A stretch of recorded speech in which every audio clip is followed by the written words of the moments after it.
নমস্কার, দেখছেন নিউজ 18 বাংলা, আপনাদের সঙ্গে আমি অনির্বাণ। কেন্দ্রীয় বঞ্চনার বিরুদ্ধে বেসরকারি প্রস্তাব আনা হবে বিধানসভায়। প্রস্তাবে দুটি মূল বিষয়ের উল্লেখ থাকবে।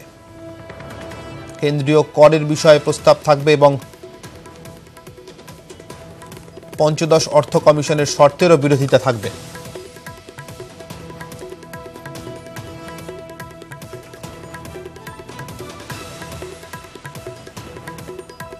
কেন্দ্রীয় মূল করের 50% ফিরিয়ে দিক রাজ্যকে এবং পঞ্চদশ অর্থ কমিশন যেভাবে জনসংখ্যার ভিত্তিতে ভিত্তিবর্ষ বদলের সিদ্ধান্ত নিয়েছে সেই শর্তেরও বিরোধিতা করছে রাজ্য। কথা বলবো বিশিষ্ট অর্থনীতিবিদ অভিরূপ সরকারের সঙ্গে। অভিরূপবাবু, আপনাকে স্বাগত জানাচ্ছি নিউজ 18 বাংলায়। যে বেসরকারি প্রস্তাব কেন্দ্রীয় বঞ্চনার বিরুদ্ধে আনার কথা চলছে বিধানসভাতে, সে প্রসঙ্গে জানতে চাইব। প্রস্তাবে দুটি মূল বিষয়ের কথা বলা হচ্ছে অভিরূপবাবু, যে এক, কেন্দ্র মূল করের 50% ফিরিয়ে দিক রাজ্য থেকে যে সংগৃহীত কর তার 50%, এবং একই সঙ্গে পঞ্চদশ অর্থ কমিশনের যে শর্ত জনসংখ্যার ভিত্তি বর্ষ বদলের, সেটাকেও তারও বিরোধিতা করা হচ্ছে রাজ্যের তরফ থেকে আনা এই প্রস্তাবে। অভিরূপবাবু, দেখুন, এখানে প্রথমটা যে 50% কর দাবি করা হচ্ছে সেটা মোটামুটি বোঝাটা সহজ। চতুর্দশ অর্থ কমিশন এই হারটা 42% নির্ধারণ করেছিল। অর্থাৎ কেন্দ্রীয় যে কর সংগৃহীত হয় তার 42% স্টেটগুলো পাবে, এটা ঠিক করা হয়েছিল। তার বদলে এখন 50% চাওয়া হচ্ছে। এটা বহুদিনের ডিমান্ড, এটা আবার নতুন করে চাওয়া হলো। এটা 1 নম্বর। 2 নম্বরটা হচ্ছে যে দেখুন, 1971-এর যে পপুলেশন, সেই অনুযায়ী আমাদের লোকসভা সিট এবং কেন্দ্রীয় করের ডিস্ট্রিবিউশন দুটোই নির্ধারিত হয়। কেন? তার কারণ হচ্ছে 1971-এর পরে সারা দেশ জুড়ে ম্যাসিভ ফ্যামিলি প্ল্যানিং প্রোগ্রামস নেওয়া হয়েছিল। এখন তার ফলে যেসব রাজ্য ফ্যামিলি প্ল্যানিং ভালো করে নিতে পেরেছে, তাতে সাকসেসফুল হয়েছে, তাদের তো স্বাভাবিকভাবেই পপুলেশন গ্রোথটা অনেক কম হয়ে গেছে। এবং যদি সেই কম পপুলেশন গ্রোথের ওপর ভিত্তি করে কর বন্টন করা হয়, তাহলে তো তাদের প্রতি অবিচার করা হবে। এখন এটা সব থেকে অবিচার করা হচ্ছে তামিলনাড়ু এবং কেরালার ওপরে, কিন্তু পশ্চিমবঙ্গ এর মধ্যে আছে। পশ্চিমবঙ্গে 71 সালে একটা পপুলেশন স্পার্ট হয়েছিল, সেটা হচ্ছে ওই মুক্তিযুদ্ধের ফলে, বাংলাদেশের ফলে। কিন্তু তারপরে আমরা অনেকটাই আমাদের পপুলেশন গ্রোথটাকে কন্ট্রোল করেছি। তার ফলে এখন রিলেটিভ সেন্সে আমাদের পপুলেশন অনেক কমে গেছে অন্যান্য অনেক নর্থ ইন্ডিয়ার রাজ্যের তুলনায়। অতএব এখন 2011টাকে যদি মাপকাঠি ধরা হয়, তাহলে আমাদের রেভিনিউ লস হবে, পরিষ্কার রেভিনিউ লস হবে। এবং আমরা যেটা অ্যাচিভ করেছি, পপুলেশন গ্রোথের কন্ট্রোলটা, মানে কন্ট্রোল করেছি, সেইটা তো আমাদের বিরুদ্ধে যেতে পারে না। এটাই হচ্ছে মোদ্দা কথা। ধন্যবাদ অভিরূপ বাবু আমাদের সঙ্গে কথা বলবার জন্য। অভিরূপ সরকার, অর্থনীতিবিদ, আমাদের সঙ্গে ছিলেন টেলিফোনে।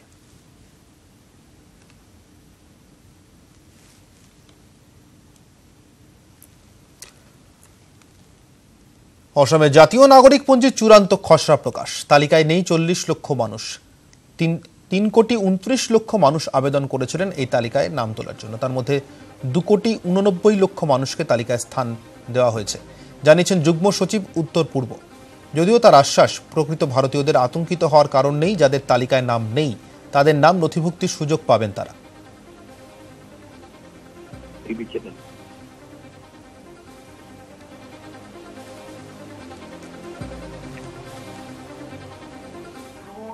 $89,83,677 persons have been found eligible for inclusion in the draft NRC.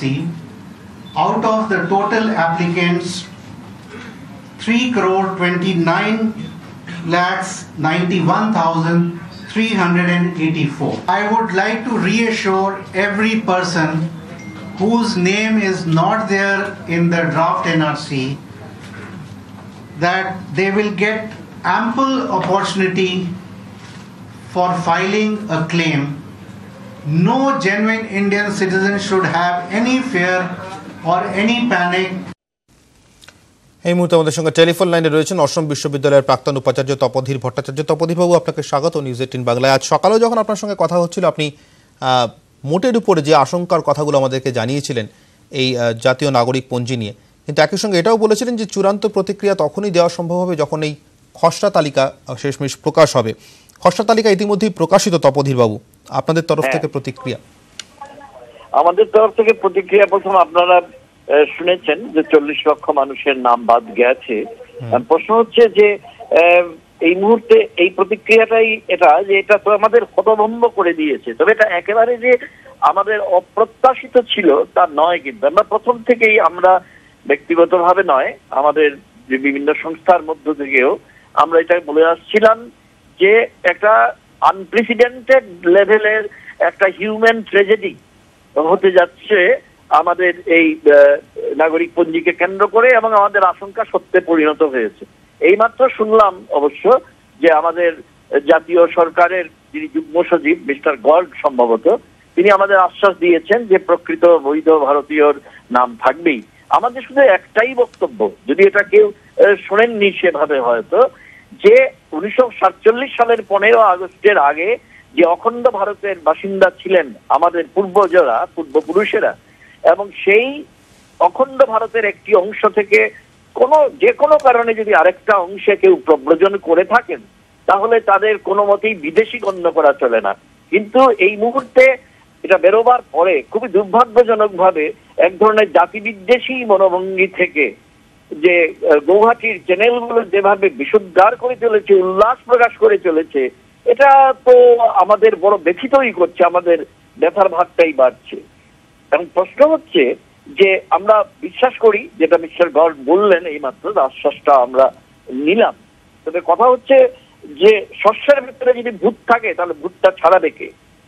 অর্থাৎ আমি বলতে চাইছি যে মডালিটির মধ্য দিয়ে এইগুলো পরীক্ষিত হয়েছে এবং তারপরে নামগুলো ঠিক হয়েছে, কাদের নাম থাকবে কি থাকবে না, তো সেই একই মডালিটি যদি বজায় থাকে, এর মধ্যে যদি নতুন কিছু না হয়, তাহলে আমরা কি করে আমরা সুবিচার পাবো? সুবিচার তো আমরা পাইনি, কারণ বহুদিন ধরে, বহু বছরের পর বছর ধরে সিম্পলি অপপ্রচার করে যে এখানে বিদেশিতে ভর্তি হয়ে গেল, যারা বাংলা ভাষায় কথা বলে তারাই বিদেশি, তারাই বাংলাদেশি, যেন বাংলাদেশি শব্দটা একটা গালাগাল, হীনতা সূচক শব্দ, এইভাবে তো বলা হলো। তো এই জন্যে আমরা আশ্বাস পেয়েও আমরা আমাদের যে চিন্তার জায়গাটা, দুশ্চিন্তার জায়গাটা, নিরাপত্তার অভাবের যে জায়গাটা, অস্বস্তির জায়গাটা তো যাচ্ছে না।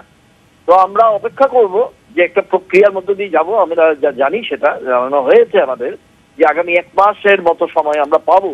কিন্তু ওই কথাটাই কিন্তু থাকলো, কোন প্রক্রিয়া, যে প্রক্রিয়ার মধ্যে হয়তো অনেক ত্রুটি ছিল, যার ফলে এত হিউজ নাম্বার 40 লক্ষ, তো এটা সাংঘাতিক কথা না? প্রায় 1/2 crore অফ পপুলেশন। একটা দেশই এত বড় মানুষ থাকে না। এই দেশ, এদের সম্পূর্ণ তাদের ভাসমান রাষ্ট্রহীন জনগোষ্ঠীতে পরিণত করা হচ্ছে। এই হিউম্যান ট্র্যাজেডির কি কোনো তুলনা হয়? সেই জন্য এই মুহূর্তে আমরা অত্যন্ত ব্যথিত যে এত বড় হিউম্যান অ্যাবিউজ হচ্ছে হিউম্যান রাইটের, নাগরিক অধিকারের। ভারত নামক দেশ, যার ঐতিহ্য পরম্পরা নিয়ে বলার সময় নেই, আমরা সবাই জানি সেটা, আমরা সাথে বিশ্বাস করি যে এমন কিছু যেন না করা হয় যাতে আমাদের দেশের জাতীয় সংহতির বোধটাই বিপন্ন হয়ে যায়। কারণ এটা আমরা শুনতে পাচ্ছি ইতিমধ্যে যে সেটা পশ্চিমবঙ্গে হবে, ত্রিপুরায় হবে, ঝাড়খণ্ড এবং আপনার মধ্যপ্রদেশের সরকার থেকে জানবার চেষ্টা করা হয়েছে এনআরসিটা কিভাবে করানো যায়। এটা তো খুব ভালো লক্ষণ নয় যে একটা বিশেষ জাতিগোষ্ঠীকেই শুধু টার্গেট করা হচ্ছে। সবচেয়ে বেশি যারা স্যাক্রিফাইস করেছে, আজকাল এইসব কথা কেউ শুনতে চায় না, 71 বছর আগের কথা, দেশভাগের আগের কথা, কিন্তু সবচেয়ে বেশি যারা পীড়িত হয়েছে, যারা তাড়িত হয়েছে, যারা আজও যারা হতে চলছে, আজও যাদের ঘর বাহির হয়ে যাচ্ছে, তার সমস্ত ঘরটাই তাঁবু হয়ে যাচ্ছে। শক্তি চট্টোপাধ্যায়ের সেই কবিতার পংক্তির মতন, আমাদের ঘর নেই, আছে তাঁবু অন্তরে বাহিরে। এটা কি খুব ভালো কথা হচ্ছে আমাদের দেশের জন্য, জাতীয় সংহতির জন্য? এটাই শুধু নিজেদের কাছে আমরা প্রশ্ন করছি। অনেক ধন্যবাদ তপোধীর বাবু, আমাদের সঙ্গে কথা বলবার জন্য। অসম বিশ্ববিদ্যালয়ের প্রাক্তন উপাচার্য আমাদের সঙ্গে টেলিফোন লাইনে ছিলেন।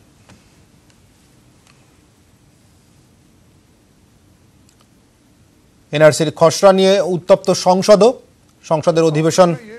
আজ রাজনৈতিক উদ্দেশ্যে এই নাগরিক পঞ্জি তৈরি করা হয়েছে। কংগ্রেসের এই অভিযোগের পরিপ্রেক্ষিতে উত্তপ্ত হয়ে ওঠে অসমের পর অন্যান্য রাজ্য। এই প্রক্রিয়া শুরু হবে বলে অভিযোগ করেছে তৃণমূল। অযথা ভীতি ছড়াচ্ছে বিরোধীরা বলে পাল্টা অভিযোগ কেন্দ্রীয় স্বরাষ্ট্রমন্ত্রী রাজনাথ সিং এর। यह एक ड्राफ्ट है, यह फाइनल एनआरसी नहीं है। हर किसी को क्लेम एवं ऑब्जेक्शन देने का पर्याप्त अवसर दिया जाएगा और हर किसी को सुनवाई का पूरा मौका मिलेगा। उसके बाद ही फाइनल एनआरसी का प्रकाशन होगा। कुछ लोग अनावश्यक भय का माहौल पैदा करने की कोशिश कर रहे हैं कि फाइनल एनआरसी के बाद भी सभी को फॉरेनर्स ट्रिब्यूनल भी जाने का पूरा अवसर मिलेगा। यदि फाइनल एनआरसी में किसी का नाम नहीं होने के बाद भी ट्रिब्यूनल का रास्ता खुला रहेगा। We have asked, demanded for a statement from the Honorable Prime Minister that the Honorable Prime Minister must come to the House and he should clarify the position in regard to the elimination of 40 lakhs religious and linguistic minority from the list of National Register of Citizens in Assam. So we condemn this act of the central government led by the BJP that they have intentionally eliminated the linguistic and religious minorities from the National Register of Citizens in Assam, which will have serious ramifications on the demography of different states adjoining Assam.